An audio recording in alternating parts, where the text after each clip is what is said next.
Okay, technical difficulties. We'll work on that on the next show. I'll get us some music going. Obviously, you can't hear it. You're staring at me looking like, I don't know what the hell's going on here. Okay, anyway, we'll work on that. My bad. I will sharpen this up. Rory here, my boy Bird, right over here or there. There you are, right there. That's it. Curbside Sports. Welcome to episode 2. We got some things that we're going to talk about this evening. We got some NBA. We got a little bit of hockey, and we're going to talk about a little bit of quarterbacks in the NFL. I like this one. I like this one a lot. So, Bird, what's going on, man? Oh, nothing much. Dealing with pink eye. So if y'all see me squinting, I'm still trying to get over it. So had it since Saturday. Don't know where I got it from. Probably Walmart. So anyway, definitely Walmart. Definitely Walmart. It's some carts, man. All right. So let's get right into it. So we're talking about the NBA. All right. So we moved on to the next round. Miami Heat playing against the New York Knicks, right? Miami Heat, 8th seed. As of right now, they're tied 1-1. They hit back up Saturday in Miami. Yes, they do. So, pretty even series. I imagine this would probably get stretched out to Game 7. But who do you like? Who do you like in this one? Like, who do you like? That's hard to say. I mean, I don't know. I guess, with Butler being out, that should give the Knicks the advantage, in my opinion, right? Right. So I would say, depending on how long he's going to be out, it's going to be the Knicks. But, if it's not something over serious or he can come back or whatever the case may be, then they have a chance. But I will say this. I will say this. If Butler can't make it back by Game 4, I'm thinking Knicks get the series. Yeah. If Butler can't, because he's such a dominant part of their offense and their defensive prowess. I mean, his Game 1 was outstanding. I mean, it was absolutely amazing. He was playing D. He was getting rebounds. He was facilitating the ball. He was hitting threes, layups, had a couple dunks. I mean, the guy is a phenomenal player, and he really sets the tone for the Miami bench as well too. I mean, you see him pointing at the guys when they're coming off the bench and everything, and he's that heart and soul of that team. And don't get me wrong, dude. Eric Spoelstra, the head coach of Miami, I mean, he's okay, but he's one of those guys that just like he needs that superstar. And I know that sounds really generic because every team needs that superstar, but I don't think that he's that coach that can bring the next guy up to play at the Jimmy Butler level, where there have been other coaches in the past, and I believe are current coaches now that can do that. Yeah. I think even without Butler, if the Heat was to try to, even if they were to stretch it to Game 7, I still don't see him winning it without him. So no. So, well, all right, you got to get Butler back to make this an even series, man. I agree. All right, so next on the list, actually currently playing right now, you got the 76ers playing the Boston Celtics, right? So, what a game, right? The first game was right at the bat. I tell you, man. You know what? So that game was absolutely ridiculous. That game was absolutely ridiculous. Right? I mean, I didn't see defense. No defense. Like you said it best when we were talking, because you and I were shit, man. I think we chatted for like a good, I think the whole game we were sitting there texting, and you said one thing to me. You're like, this looks like an all-star game. Like nobody is playing defense. Now, I will say this. The most irritating thing for me to see is a player who has a lane watching the center jab step, hold the ball, move it around. The defender stopped him in his two-step. He can't get the shot off, and everybody's just standing there staring at him, waiting for him to make this miraculous pass when the defenders are playing zone, and all it takes is for the point guard or the shooting guard to hit the lane a little back behind the pass or something like that, and it's a dunk, it's a layup, it's an easy two. I hate how everybody stood around and just kind of watched the paint play. It was so freaking annoying, that game. And it's like, if you have a shooter as good as Harden, if you give him wide open shots, he's going. How about a Hall of Fame night by Harden as well, man? Hall of Yeah, Fame night. but that's what I'm saying. Without the defense, without being contested, he's gonna hit that game-winning shot. Oh, So of course. I Well, I talk about even somebody. Well, he took advantage of that. He totally took advantage of it. You can't hate yeah. on the guy. You know what I'm No, saying? I mean, no. I think I think he was 53% from the floor, which I mean, it's Yeah. not bad. It's not great, but not bad either. And he hit some big freaking threes, man. Big threes. But you're talking about, so right now they're at halftime, 76ers up 57, Boston 49. They're already, look at that, half to 100. You know what I'm saying? I mean, Yeah. this game's high scoring. The way I've Yeah. seen it, there's no different than game one. There's not a lot of defense. I mean, No. so it's gonna go down to the wire. And I tell you what, this series, man, I really think the 76ers are gonna take it. I like I don't that know. call. I I think like that Boston. call. I think Boston. I think the Bruins cursed him. I think the Bruins cursed him. Well, here's the thing, so Doc Rivers knows that Boston system. You know what I'm Yeah, saying? He knows that Boston system. So I really think that what's going to happen is he's just going to say, guys, all we need to do is keep taking the shots because they're letting us. He's got great shooters. He's got Harden, who's a future Hall of Famer. He's going to be able to get those mid-range shots, drive in the paint. He had some excellent drive. I mean, like, listen, when the opposing defense is literally not playing defense and just rolling out the red carpet to the net, Harden's going to take that, man. He's going to do anything he can to look good and help his team win. And I agree with you. I think as long as the Boston Celtics don't want to play defense, I think the 76ers just have the better offense. Yeah. So, all right. So, all right, we're on the same page. So moving to the next one. So we got sorry, I stole that one from you, man. Yeah. Sorry, man. No, good. So we got the Denver Nuggets versus the Phoenix Suns.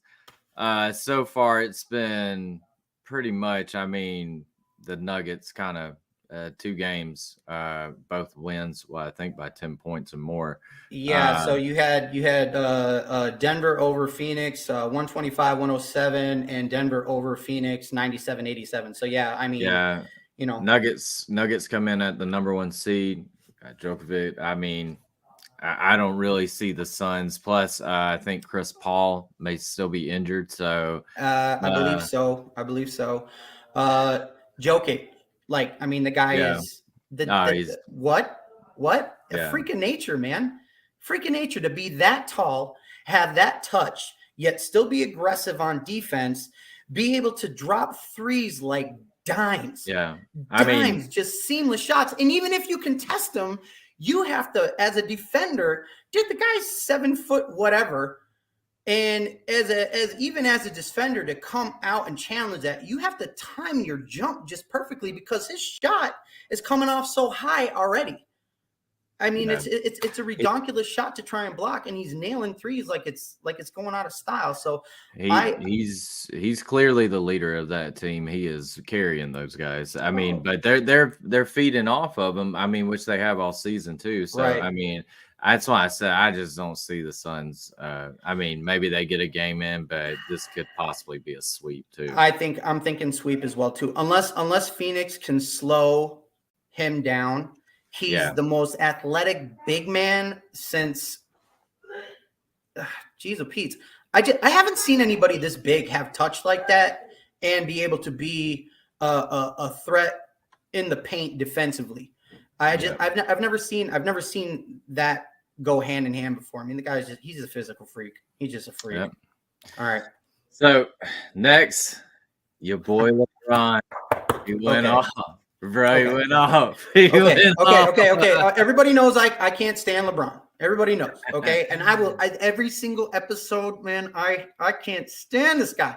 However, I recognize skills and what he did that game, what he facilitated, what he played defense. He got some good offensive looks, took smart shots, passed the ball when it needed to be passed.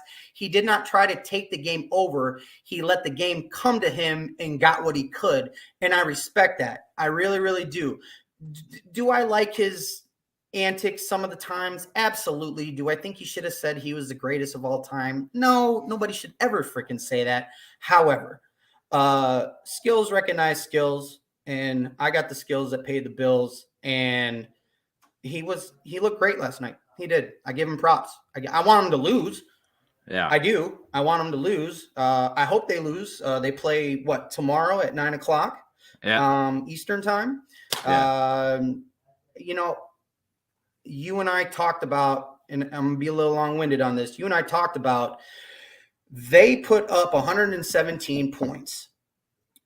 Golden State put up 112, and it took every bit of LA's best game to win that. And I thought Golden State, yeah, they had a good game, but I've seen them play better than that.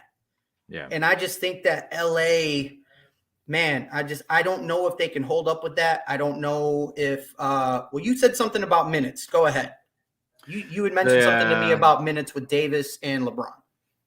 So first things first, let's talk about the end of the game. So Draymond passes over to Jordan Poole. Jordan Poole takes the three rather than Draymond giving it back to Steph Curry. So Right. A lot of people are like, Jordan Poole shouldn't have taken that shot, blah, blah, blah. Jordan Poole's hot, though. Jordan Poole's hot. Look, at the end of the game. Oh, it needs to go to Steph's hand. It does. No. I'm not. Well, yeah, if it's in Steph's hands. Right. But it's not always going to be that way. And at that time, Jordan Poole had an open shot. So my opinion is you got an open shot. You got the skills. They trust in you. You take the shot. That's what you're getting paid millions for. Sometimes you make them. Sometimes you don't. Now, does the percentage go up if you give it to Steph Curry? Yeah, it does. But look, the whole point is to play as a team. It's not supposed to be just based on one individual. So they got to that point. Jordan Poole had the shot. He missed the shot. So it is what it is. This whole crap that, Steph Curry should have got the ball last. Look, it is what it is. Jordan Poole got the ball last. He should have shot. He shot it. He missed it. It is what it is. I honestly think that was a draw as well. It looked like that was a draw. Did it not? Yeah. Whoever, I mean, obviously, if Steph was open, I'm pretty sure they would have got. But I mean, me personally, I didn't have a problem with Poole taking the shot. I wasn't like up in arms, like, oh my God. I mean, I don't have a lot vested in this game as far as a fan, but Poole is a great shooter. He's a great shooter. He is. He is. Trust me. I watched him at Michigan. He's a great shooter. So there you go. One of your Michigan boys, man. The second part, though, it really comes down to Anthony Davis finally played the game that the Lakers thought they were going to get out of this guy. An all-star game, man. Yeah, finally. 25 rebounds, dude. Yeah. 25 rebounds, 30 points, 25 rebounds, 4 assists. That's a great game, dude. That's a great game. And LeBron had a great game. And I think really impressive that he really kept up with Steph Curry the entire game, which was really impressive in my opinion. But that is a testament to him staying out of games throughout the season. Yeah. I mean, and he was injured for a lot of the season too. So he's like you said, he's refreshed to the sense that I think he's still injured. I think he's he's playing. I think he's and I give him credit. I think, the big deal that they made about his ankle and everything like that, and we were sitting here going, oh, this is BS, yada, yada, yada. I saw it a little bit in his stride. He's got a little bit of hitch in that run, if you look closely.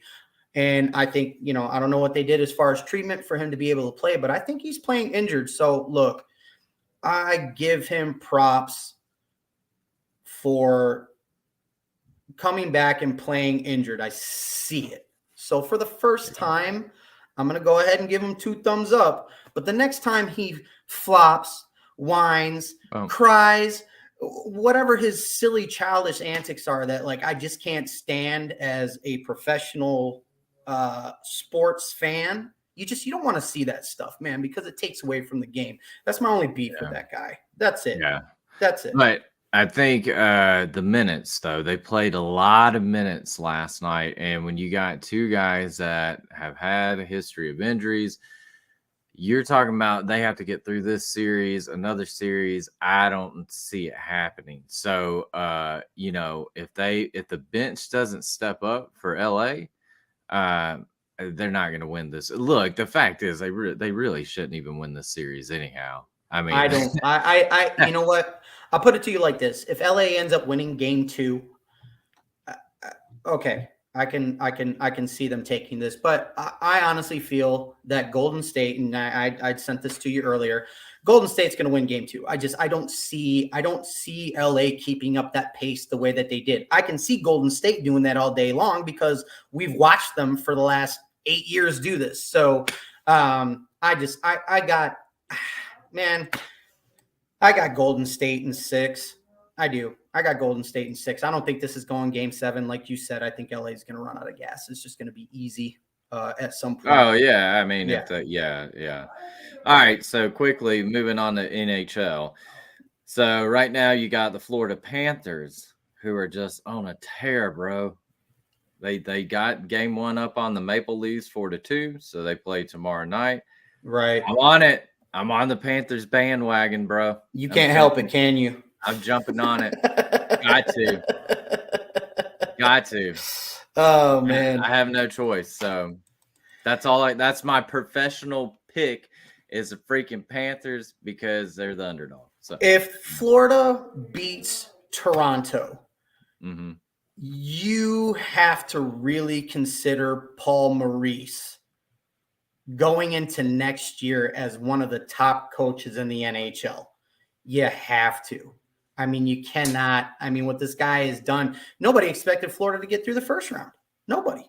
Yeah. Nobody expected Florida to beat Boston after what Boston did throughout the regular season. So I'm on the bandwagon with you as well. I'm digging Florida, and it's more for personal reasons too, man. My parents live just outside of Tampa Bay. I got friends that live down there, but we got friends out there by the Panthers as well too. And just Florida's just been hot with hockey. Yep. Florida's just been hot with hockey, man. And to say that nowadays is just nuts. It's just nuts. Well, speaking of another 2 coastal teams, you got Carolina Hurricanes versus New Jersey Devils. Jersey. So, I think Carolina's up 4-1 right now. So that's Game 1. You pretty much put that Game 2 in the bag. Yeah. So Carolina's hot. Carolina's hot. Brendan Moore has done really, really well with his lineups, his first, second, and third line. I mean, they put shots on. They put so much pressure on the opposing goalie. They're a fun team to watch. And then plus, just kind of a dork reason why I like them. I dig their jerseys. They're just cool ass jerseys, man. But I like it. Now on to the next one. Another one of these teams I'm really digging is you got the Dallas Stars versus Seattle Kraken. So hell, Seattle took the first game 5-4 in overtime. So yes, they did. So let's go Seattle. I want them to win out too. So they're in Dallas. They drop the puck tomorrow at 9:30 Eastern time. Who you got for Game 2? Because that Game 1 could have gone either way. That Game 1 is so evenly matched. I'm pretty sure the Stars will win the next one. I think this is going to be one of those that goes back and forth. You think home court advantage is going to take into this? Yeah. I see Seattle getting behind and having to come back in the series. But I think that with the momentum they've created, right, I think they can do it. But I don't see with Florida, I don't know. Something about them, I'm like, I believe that. I believe that they can get through this round. But with Seattle, I'm like, I know Dallas is a good team. And I'm like, it might finally be their number. But I don't know. They got through Game 1, so let's see what happens tomorrow. They may prove me wrong. If they win Game 2, I won't say crap else about Seattle. And going back to New Jersey, Carolina, they're in. So Carolina's got home court advantage. They dropped the puck at 8:00 Eastern time on Friday. So now let's go to the game that should be dropping the puck here any minute. What's that? The Knights and Oilers? Mm-hmm. Yeah, Knights and Edmonton, man. So who do you dude, it's Vegas. They're so hot. They're home. Yeah, they're home. They're home, dude. I mean, just the way Vegas has just come out of the box, being the newest team in the league. Man, you can't be anything but impressed. And Bruce Cassidy, I mean, definitely one of the top coaches in the NHL right now. What he's putting together out there in Vegas is nothing shot. They hoist the trophy this year. You have to start saying a potential dynasty because they're not losing anybody next year. They're not. Everybody's locked in for the next 2 to 3 years. Everybody. Nobody's going anywhere. So, and I think he just re-signed. I think he was on for a 2-year contract. I think when his 2 years up, or his 2 year was up, they're going to do some 5-year, 6-year deal with him. They don't want to let him go. They don't. Yeah.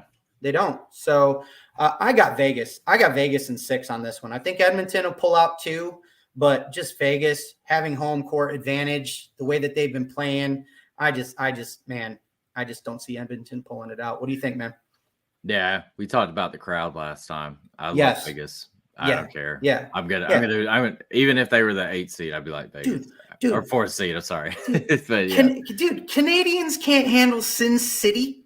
Yeah. You know what I'm saying? They can't handle Sin City, man. It's too improper. You know. All right. So that takes us into our next subject here. So I love this, by the way. I love what you got coming up, man. Bring it. So all right. So I'm big on I'm a huge Tom Brady fan. Of course, I'm a big Patriots fan. So, you know, one of the things that was awesome for me is I got to see from the beginning to the end was the Manning Brady rivalry.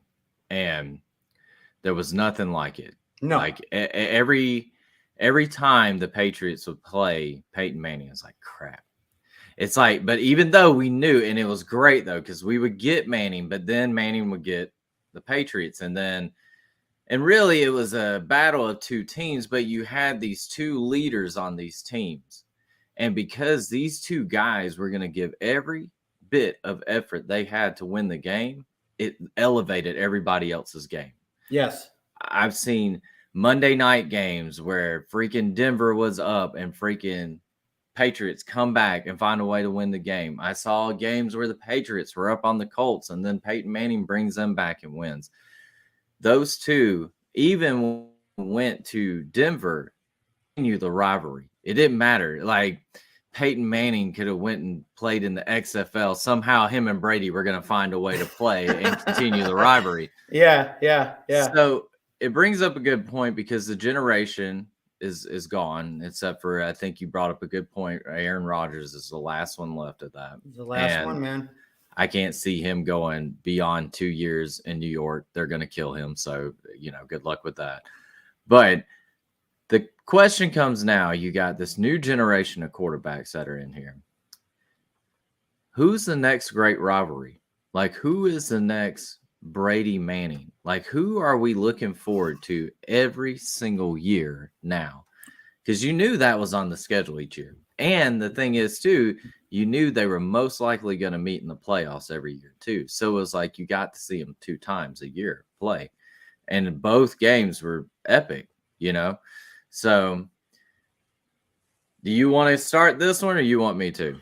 I'm gonna say one thing and then I'm gonna let you take it away because I feel you're more passionate about this than I am. I mean, I know my stuff, but I love hearing you talk about this stuff. The one thing that I will say is, can we both agree that just the AFC is loaded? Yeah. The AFC is loaded. So your question can go so many different ways. It can go so many different ways. I think the one person that's going to be in the mix, and we talked about this before we got on the show, but you know the one guy that I feel is going to be in that rivalry mix to some degree every year is going to be Patrick Mahomes. I think Patrick Mahomes has solidified himself as that guy. I'm not going anywhere, and if I'm healthy and my team's healthy, look out, because you're going to have to go through Kansas City. You're going to have to. Even Kansas City at 80% is dangerous, more dangerous than these teams at 100%. So I think that I think that whatever rivalry does come up, it's going to be an AFC rivalry. I think that's what everybody's paying attention to. So with that, I'm going to hand it over to you, Bird. Yeah, I think the first part of that equation is going to be Patrick Mahomes. Because he already has 2 Super Bowl rings. So he's a guy to beat right now. Thing about Patrick, because of the system that he's been in with Andy Reid, he's turning into the type of quarterback to eventually he won't need a great offensive coordinator. Just like Peyton Manning he didn't need a great offensive coordinator. Tom Brady didn't need an offensive coordinator. When Patrick Mahomes gets to that point, he's at that elite level. Right now he's still with Andy Reid, but he's right there though. He's right learned there. I think he's learned everything that he know. Well, no, I can't say that because you continue learning in your career, and even Brady at the age of 44 was still learning. Right. But for that guy, I think once he hits that level, which he is really, I mean, we would see once Andy Reid, because I don't know how much longer Andy Reid's got. I mean, he's got nothing left to prove in my books, but I give him 4 more years and he's gone. Yeah. Yeah, maybe so. So with Patrick Mahomes, his skill set, he's smart. He understands the game. Everything's slow for him, Yeah. Yeah. When the ball snapped, everything's in slow-mo. Like, that's why he throws no-look passes. It just that's schoolyard football, man. Right. He can make, and he's one of the few quarterbacks that can make it work. I mean, it's amazing to watch.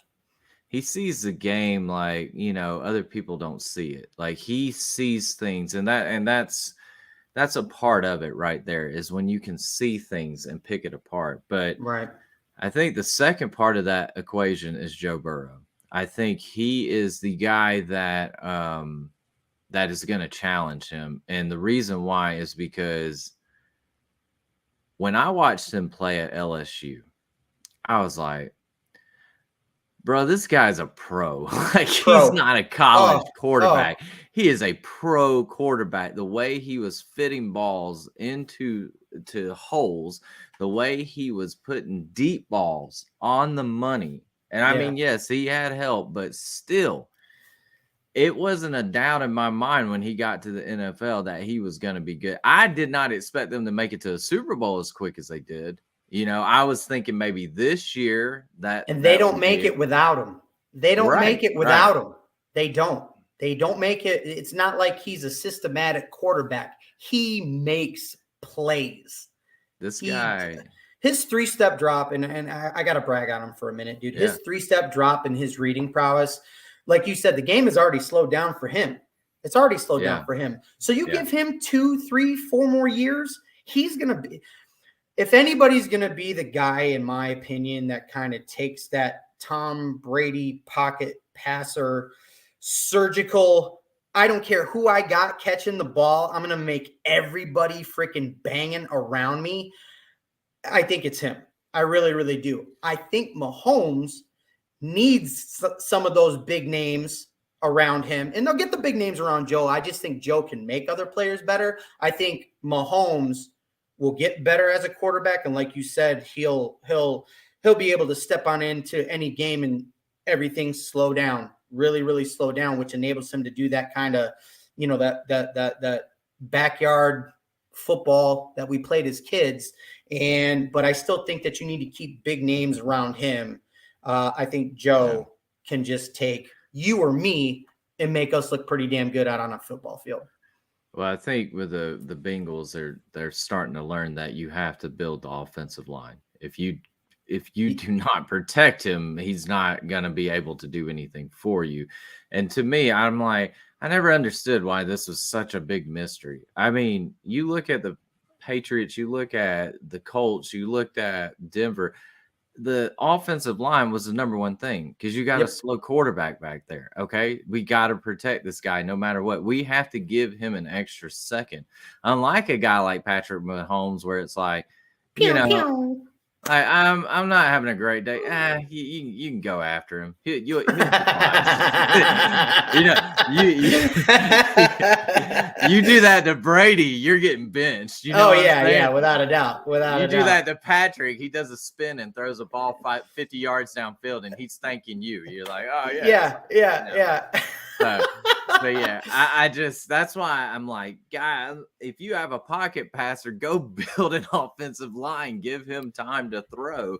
But anyhow, and that commended to Joe because he came in to a horrible offensive line when he first got to Cincinnati and still found a freaking way to win and throw damn touchdown passes with that beat up ass line. So, and they've upgraded it this year. That's why I said, man, they're one of those teams like. They should be the AFC championship game really should be Kansas City and Cincinnati. Yep, without a doubt. Yeah. All right. Sorry, Buffalo fans, you're not going anywhere again. Poor Josh. Anyway, so I got a question for you since we're talking rivalries. So let's jump on over to the NFC side of the ball. I will go ahead and say I think the quarterback of the NFC future, that guy playing for the Eagles, bro. That guy playing for the Eagles. Yeah, I think Jalen Hurts is, man, what I saw from him this year, for him to finally shed all that Alabama and all that Oklahoma off his shoulders and just become his own guy was impressive. And plus with the contract he just got, and he better, dude, Lamar Jackson better be sending him fucking pizza and burgers the rest of the year or something like that to say thank you. I don't know, send him a Lamborghini or something, because without Hurts' contract, I don't think Baltimore and Lamar come to an agreement. Anyway, that's a sidebar. We can talk about that another show. But who, in your opinion, so my opinion is definitely Jalen Hurts. Who is the guy that you think will step up on the NFC side of the ball that does? Because I honestly feel now, dude, you got to go through Philly. Look at what they got on the defensive side of the ball and the offensive side of the ball as far as the lines are concerned. These guys are beasts. They're beasts. You know what the saddest part about all this is? It should be the Cowboys that we're saying this about. Because on paper, they look golden. They should have hoisted the trophy the last 3 years on paper.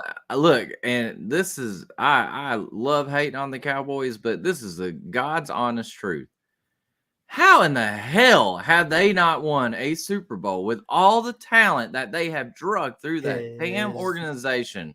His name is Jerry Jones. Jerry Jones. He is a cancer, man. He is a cancer. Never have I ever heard of an owner of a football team coming down into the locker room trying to coach up players, man. That interferes with everything on the sideline, dude. And I don't care what you say. As long as that guy is the owner, unless he has a coach like they did with who's Miami boy that came on over. What's his name? Just made Hall of Fame coach. He's on NFL Sunday. He won the Super Bowls with Dallas.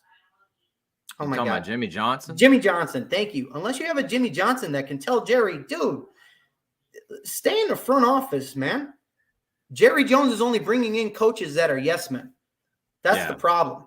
That's the problem right there.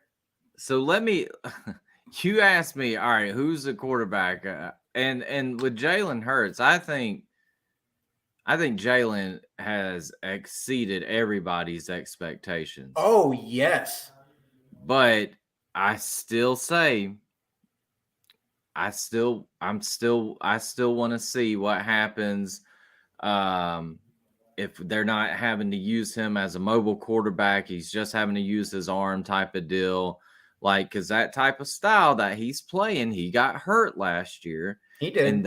And you cannot continue that type of style of play. And Josh Allen, you will see in the next couple of years, it's going to start wearing him down. And to me, you got to strike while the iron's hot. And that's what you have with Jalen Hurts right now. And you had your shot this year. And I don't know if you're going to get it again. And you just went and drafted the national championship team to your, I mean, that doesn't mean you're going to win a Super Bowl. What the hell? I mean, they drafted nothing but Georgia guys. And then the year before, so 2 years worth of Georgia dudes, and then I think 2 years prior to that, it was all Alabama guys. So I don't know.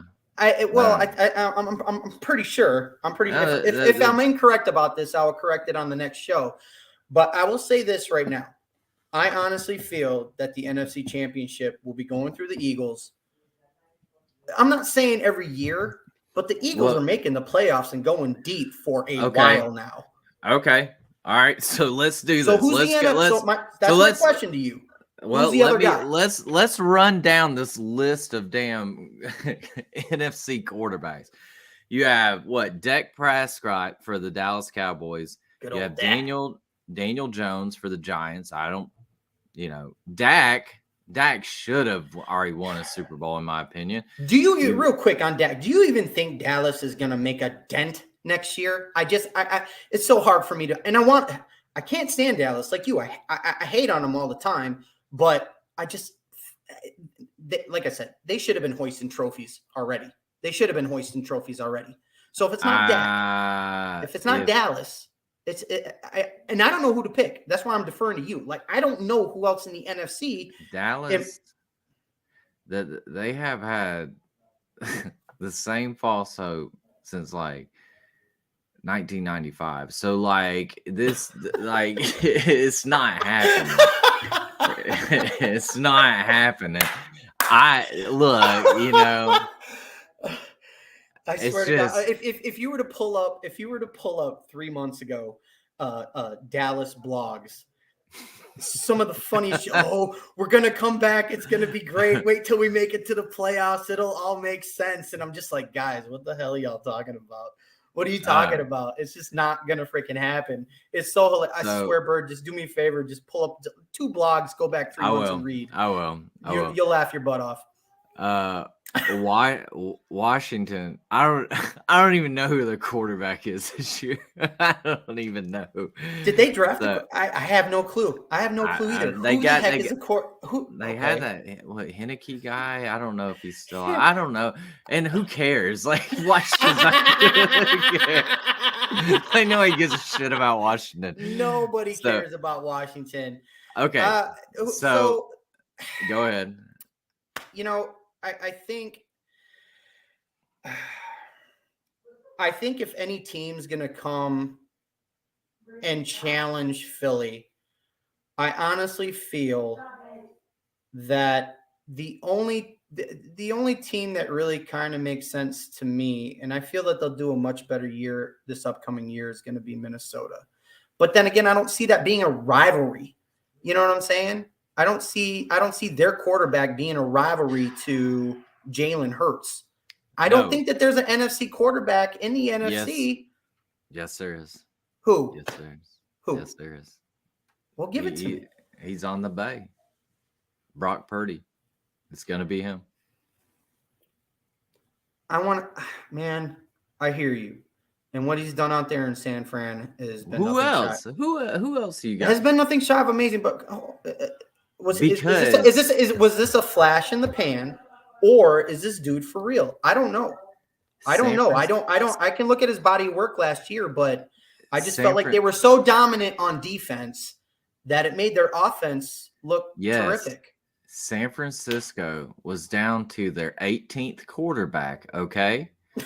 They went down to the damn Publix and got Brock Purdy, who was damn bagging up groceries for old ladies. In the cold section, stocking food. They brought him in and said, "Here, dude, throw this foot." They're like, "You know what? You don't even got to throw, bro. Just hand the football off. The football off. Yeah. Just don't turn it over."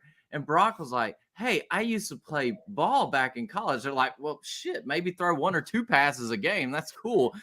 Look, we'll get to the NFC Championship game."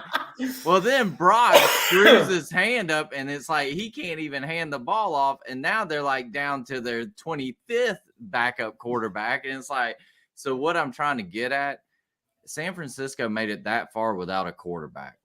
And Brock Purdy is pretty good. And I think pretty good with that pretty crew wins you a Super Bowl. So I think Philly, and I know this is a repeat of what happened this year, but we're talking about years on in the future. Right. I really think with the way the teams are set up now, yes, those are the two teams that are going to end up battling out because the jury's still out. Look, jury's still out on Justin Fields. Detroit is Detroit. They're not winning a Super Bowl ever. Green Bay, Minnesota's like right on the freaking line. They're like right on the fence, man. They could be great, but they just aren't pushing it through for some reason. Dude, I don't understand. they could be great, but his name is Kirk Cousins, and that's it. Yeah, that's what it comes down to every time. Green Bay, we don't know about Jordan Love. Like, I really don't think that dude's going to be as good as Green Bay thinks he's going to be. And much like Purdy, you got to give this guy a season. He's going to start. I mean, he's going to start. You got to give this guy a season, and then see. I'm not going to say one way or the other because, listen, we've seen so many players come out of like the 4th and 5th round that end up being Hall of fucking Famers, right? Yeah, they just end up being Hall of Famers. So I'm not saying Love can be that guy, but he might shock the world next year. And I'm not saying that they win the whole thing, but Green Bay makes it to the playoffs. I don't know. You put 20 on that? Put 20 on what? Green Bay making it to the playoffs with Love? Yeah. All right. It's a stupid bet. I should say no, but I'll go ahead and do it. All right. Hey, the alarm's going off, so we got about 5 minutes here, okay? Oh, I thought that was the idiot alarm for you taking that bet. All right. So we're on record. Well, listen, look. I'm joking. If for some reason Green Bay does make it to the playoffs, I'm gonna look like a genius. Yeah. If I lose, everybody's expecting me to lose. And what am I out? $20? I'm not putting my house up, you know what I'm saying? Yeah. But it's a fun bet for me because I'm gonna actually, for the first time as a Bears fan, I actually want to see this. I do. I want to see a rivalry still. Don't get me wrong. For the next 2 years, I'd love for the Chicago Bears are going to bust Green Bay up. I honestly feel that for the next few years because Green Bay has just picked on Chicago ever since I've been a Chicago fan. I mean, it was Brett Favre and then it was Aaron Rodgers. I mean, like, what do you do with that? So, but. God, could you imagine if Jordan Love comes out and sticks it to my dude? I will wear a 1970s Cleveland Browns paper bag with eyes cut into it if we end up losing to Green Bay both games in the regular season this year. Hold on real quick. Yeah, man.